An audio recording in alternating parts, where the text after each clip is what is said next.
Ladies and gentlemen, boys and girls, welcome back to the channel. Happy Friday. Today we've got a little 6-game slate in the NBA. We got the MLB is also back. What I noticed yesterday is that there was some pretty big, as there should be with the MLB, prize pools, 100K prize pools if you like playing the big GPPs. That's similar to today. The NBA got cut in half. They only have 50K prize pools as far as I've seen so far. Maybe that has changed overnight since I looked last night. So it seems like baseball is back. Baseball is gaining a lot of traction, and like I said, as it should be at the beginning of the year, everybody's excited. We'll see how that wanes off throughout the year, but I'm still going to be making these NBA videos. I'm going to be trying to get out as many baseball videos as possible, but for right now, let's break into this 6-game NBA slate. If you could hit me with a like, it goes a long way. Drop down in the comments and let me know, how'd you do yesterday on baseball? That's my question of the day. I want to know if you played baseball yesterday. How did you do? I didn't get to play a lot of baseball. I had personally just a doctor's and a lot of things to do while I was home. I got pulled over by the cops. So yeah, don't worry, nothing bad, going 50 and a 40, something like that. It's all good. So didn't get to play much. I entered literally one single entry, a $1 single entry, just so I could track it, just so I can keep up with what's going on in Draftkings and a reason to look at it in the stats. Turn that $1 into like $3. So we're happy, we're fine. We are profiting in the baseball season.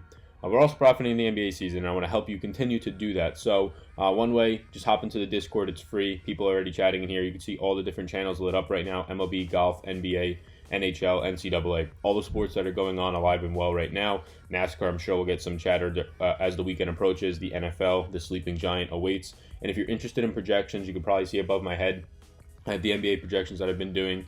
And then I'm going to be having MLB projections, which it's not much of a projectable sport. There's a lot of people kind of just criticize projection systems in the MLB, as you should, because any given night, like we saw yesterday, Bryce Harper can lay a 0, or any given night he could hit 3 home runs.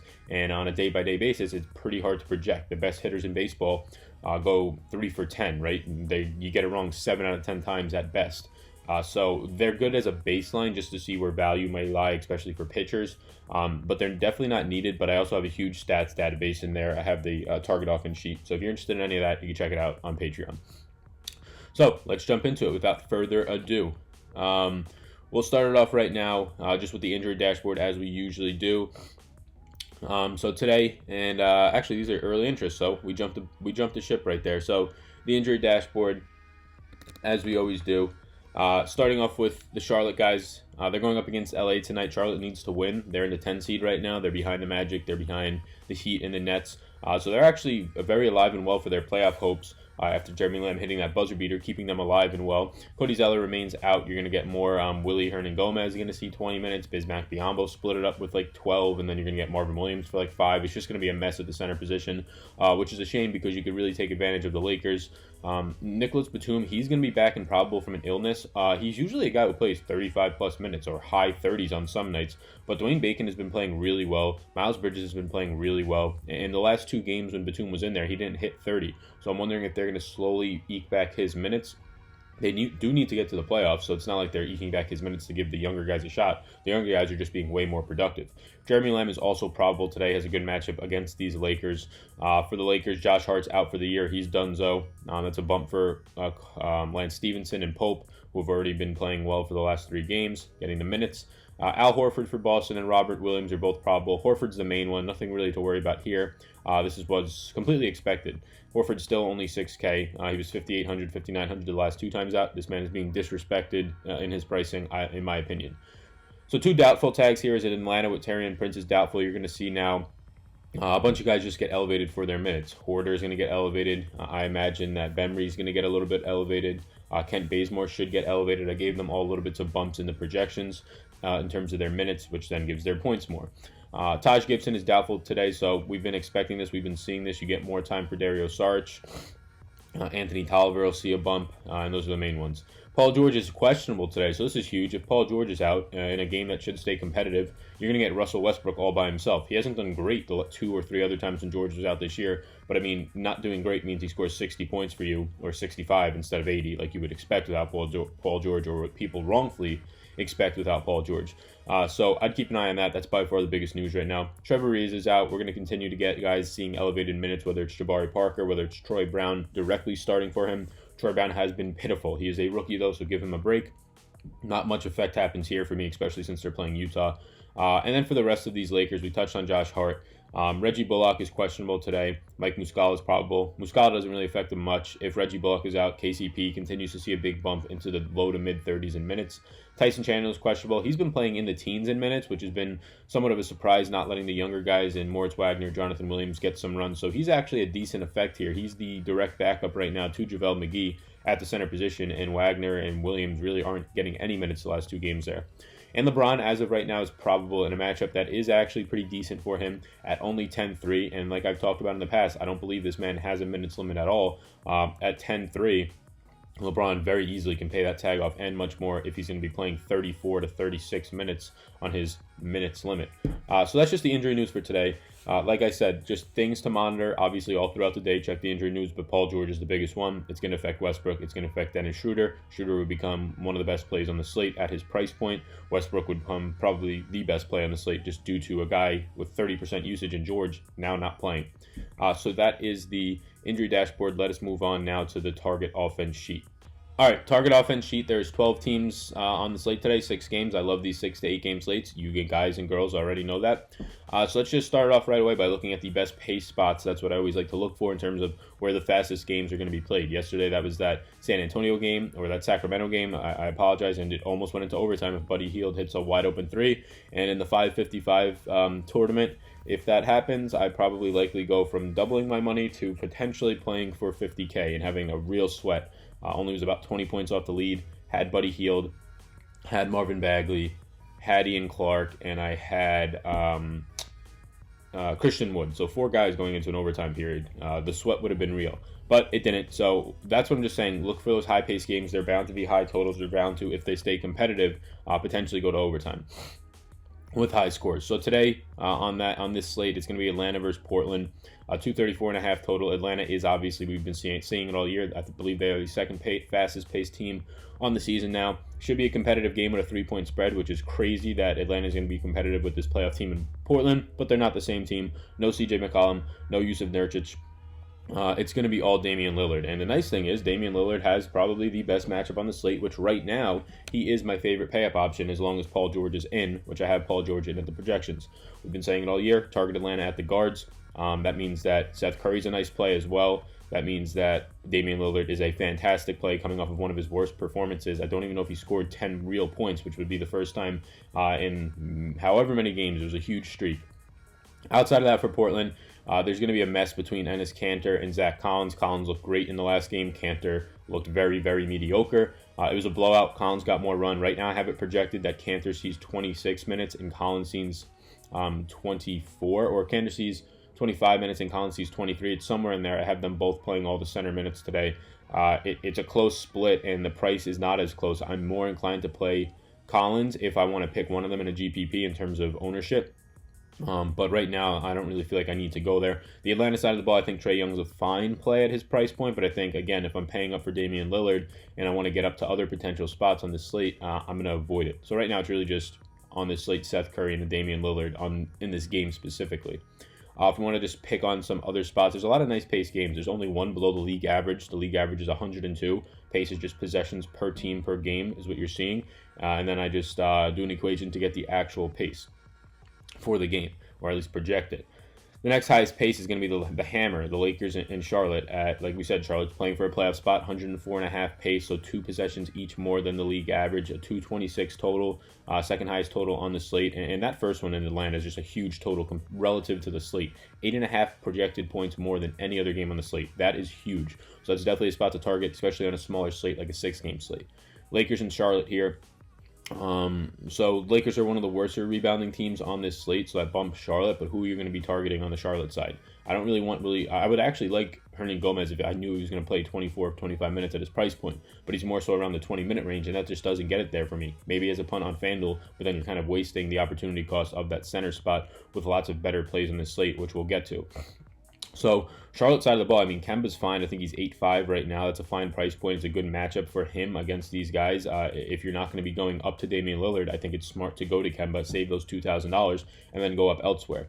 I think that Miles Bridges is still a fine play. I think that Dwayne Bacon's still a fine play. I think with Batum back, you're going to get a cut into their minutes. I have Batum projected for 26 minutes, as well as Bacon projected for 26. So the minutes are going to be going somewhere. The guys behind them will get the biggest cuts.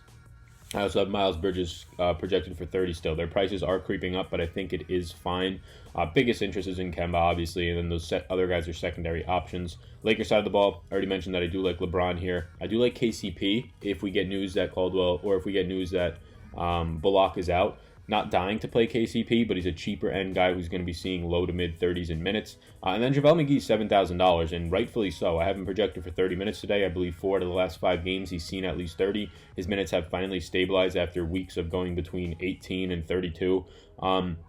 Again, they're likely, you will probably see them go to 18 today, but for the most part, if I've seen 4 to 5 games over 30, and the only one that didn't get there was like a blowout or something weird happened, I feel confident projecting him for that. But at 7K, I think it's finally that price point where I'll just ignore JaVale, even in a decent matchup. Will he be facing Will and Herman Gomez?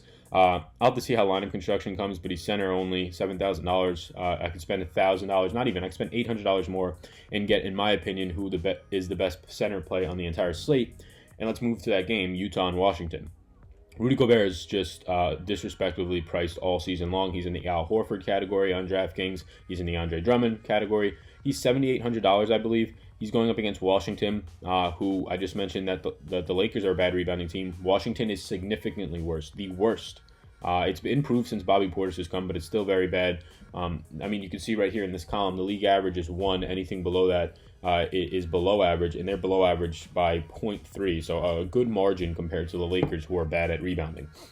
Rudy Gobert, my favorite play as of right now on the entire slate. Like I said, if Paul George is out, that'll probably become Russell Westbrook. But his price point at $7,800 in this matchup. Sure, it's a 12-point spread. The Jazz usually finish out their games. If Gobert sees 32 minutes, if he sees 30 minutes in this matchup, he is very much inclined to go for 50. At least in the 40s, and if he only gets you 40, he's $7,800. That's not killing you. I think Gobert on a 6-game slate is hard to ignore here. Other guys are going to be of interest to me as well. Derek Favors is definitely interesting to me. He has the best matchup, and so does Jay Crowder, but Crowder's minutes have been coming down. Favors have been stabilizing around 25, 26. By far the best matchup at the power forward position today. It's scary because if he only plays 22 minutes, or some nights if he's just not on, he won't get you there. But Derek Favors, I do like today, along with Rudy Gobert. Rubio has some, I have some affection for, not a ton. He'll probably only play 26 to 28 minutes. Minutes slowly have been coming up as the playoffs approach. My rankings for the Utah guys right now for me.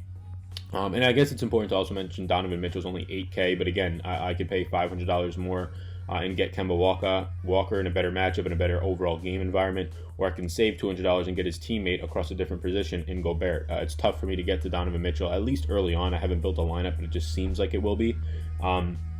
So I rank them right now for me: Gobert, Favors, Rubio, Mitchell, and then fill in the rest. On the Washington side of the ball, we have a $6,600 Thomas Bryant, who is playing incredible. Going to play low to mid 30s in minutes, has a very tough matchup here. Although Rudy Gobert is not any defensive monster against centers, they do give up points to the center position. As you can see right here, they actually give up the most points to the center position over the last 30 days. So a good overall defensive team, but in terms of fantasy, it's nothing to be scared about. It's just a fact now that Thomas Bryant's price is $6,600. He's still power forward eligible, so that gives him a little bit of a bump for me in terms of fitting him into my lineup more. But his teammate Bobby Portis is cheaper. Bryant's been way more productive. He's looking great. He just came off like a 17 rebound game, double-double, huge game. But I'm not too sure that I'll be able to get to him. The price is coming up, but at $6,600, if he's going to play 35 minutes, I'm not sure he's too expensive yet. He's right around that point, though, in terms of he kind of has to have some of his 40 to 50-point ceiling games for you to really pay it off in a tournament at $6,600, because if he goes for 35, it's not the same as when he was $5,500. So that's it for that game. Like I said, the OKC game, nothing I'm really looking at on the Denver side of the ball, but on the OKC side, Westbrook and Schroeder become very interesting if George is out. Steven Adams is still cheap, and he's been playing relatively better over the past few games. That's it right now. You guys can look at the rest of these games on your own. Let's get into the early interests quickly. So early interest, and I've touched on, like I usually do, probably all of them, but I like to give this sheet because people like to look at it. The value, people have asked me literally every single day on DMs or comments what the value means. It's just based, it's an equation that I use. Value is usually 5x, but it's just, do I how I evaluate them based on their price, will they get there based on my projections? So based on the projections, is the price worth paying for? Usually if it's over 5, it's something to look into, or it's something that's worth it. If it's over 6, then it's definitely a nice value play, but keep in mind the salary. If a guy's only $3,000 and it's saying he's going to go for 6x or whatever, and he's only getting you 18 points, maybe you take that. I usually don't. It depends where you can get up with it. So, Damian Lillard, and that's not to say that $3,000 salary isn't valuable. If they're a starting point guard that night or a starting center that night or starting really wherever that night at 3K and going to see 30 minutes, then yeah, they're valuable. They're very valuable at that price point. It's just a matter of trying to squeeze in guys on nights where they're not starting, and then you're just playing dust players hoping that they get you 15 points, and you're never going to win like that. So, Damian Lillard, very interesting to me right now. Probably my favorite spend-up spot as long as Paul George is in. The matchup's incredible. Even if Paul George is, it's going to be tough. If Paul George is out, Russell Westbrook obviously becomes a usage monster for $600 more. You're going to have to make a real decision here. You're going to play Russell Westbrook in a much harder defensive matchup with no Paul George, should see 50% usage or something insane. Or you're going to play Damian Lillard for $600 cheaper against one of the worst, if not the worst, defensive team against the guard position in the highest pace, highest total environment. It's going to be a tough call. Obviously, Westbrook is the 80-point upside, but Lillard has in this game a very realistic projection in the 50s and a ceiling in the high to mid 60s. Russell Westbrook, though, can obviously just destroy that with an 80 to 90-point game. So it's going to be interesting if George is ruled out to see what happens between those two. It'll probably be very tough to get both into the lineup. Kemba Walker, interesting to me in that mid-range of guards. I like him more than Trae Young today based on the matchup, based on the game environment. And you also get a late-night hammer out of him the last game on the slate. Rudy Gobert, right now, my favorite overall play on the slate. $7,800 is way too cheap for him. His average on the year in fantasy points is right around 42. He's been playing a lot better as of late, so he's priced well below his average. I always like to target guys like that. Derek Favors as well in this team, and then Ricky Rubio, so I ranked them earlier. They're right there, ranked in that same order. Gobert, Favors, and Rubio for me on Utah. Tyus Jones is interesting. Price coming down a little bit. Tougher matchup with Golden State, but he played fine like a week or two ago against them. And his minutes have now stabled in the low 30s, and he has mid-30s upside if this game stays close.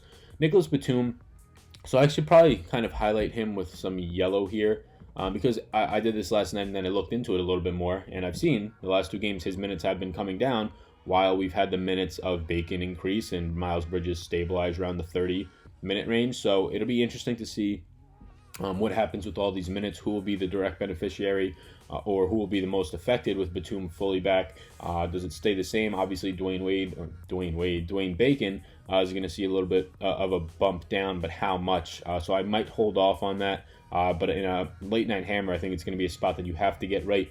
Somebody's going to have a good game. Bridges, Batum, Bacon, Jeremy Lamb. Somebody's going to have a good game, or at least a game around the 30s. Getting that right could determine at least your outcome or the whole slate's outcome if somebody goes off.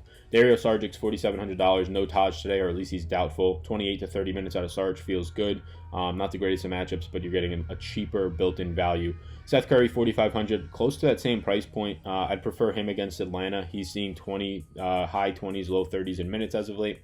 Dennis Schroeder's in yellow. Only a real interest if Paul George is out. The guy will take 20 shots then. He'll have a huge increase in usage, and he'll probably join the starting lineup. And his Kanter and Zach Collins. I have red on them, more so cautious. I just don't know what to do here. Like I said, I have projected Kanter for 25 and Collins for 23. Kanter looked very meh. Collins looked very good in the last game, going up against Atlanta in the fastest paced, highest total game on the slate. It's going to be hard to ignore them. Dwayne Bacon, I already mentioned, you can put him in the same category as Batum for those guys that one of them is going to play well, or maybe even two. Which one? Lance Stevenson, $4,100, still built-in value on the slate, playing 25 minutes pretty much in the last 3 games. LeBron back now, though, will bump that a little bit, but Josh Hart is out, so it should stabilize. LeBron, 10 threes of interest to me. It's going to be hard for me to get to LeBron because you have Damian Lillard for $200 cheaper. You have Russ for $400 more expensive. So I think LeBron and a GPP makes sense because he'll probably go under-owned, and if that late-night hammer stays competitive and LeBron plays 35 minutes, there's no reason LeBron can't touch the 60 to 70-point range in his ceiling tonight. Now, I'm not saying that's likely, but there's just no reason it's not in play. Paul Millsap's price has come down significantly. This guy was just in the 7K range like a week or two ago. His minutes have been coming down. He's been playing very bad over 2 games. I think this is an overreaction in his price. The email always pops up just randomly. I don't know what the hell's wrong with this computer. So yeah, Millsap's too cheap. A nice guy you can put in the power forward spot. Andrew Wiggins, 6,100, going to play 35 minutes or right around there. On a 6-game slate, have to look at him. Total of a 220 in this one. Dwayne Dedmon hasn't been playing the biggest minutes. I have him projected for 28 though today, 5,600 for a center who is power forward eligible, and another piece of the highest total game on the slate, and it's a high total, high pace with competitive nature to it. A -3 projected spread. So I want a lot of pieces of this. Dwayne Dedmon is a cheaper piece that is a center, so very productive spot to target, and he's power forward eligible, so you can get more centers in your lineup. So those are my early interests. I'm probably gonna make a baseball video today. If anything, it'll be a quick 10-minute one. Just post it, put it up there. But that's it for the NBA. Drop any comments below. Hit the like button before you're out the door, and make sure to subscribe. My name's Sal. Best of luck tonight, everybody. Peace out.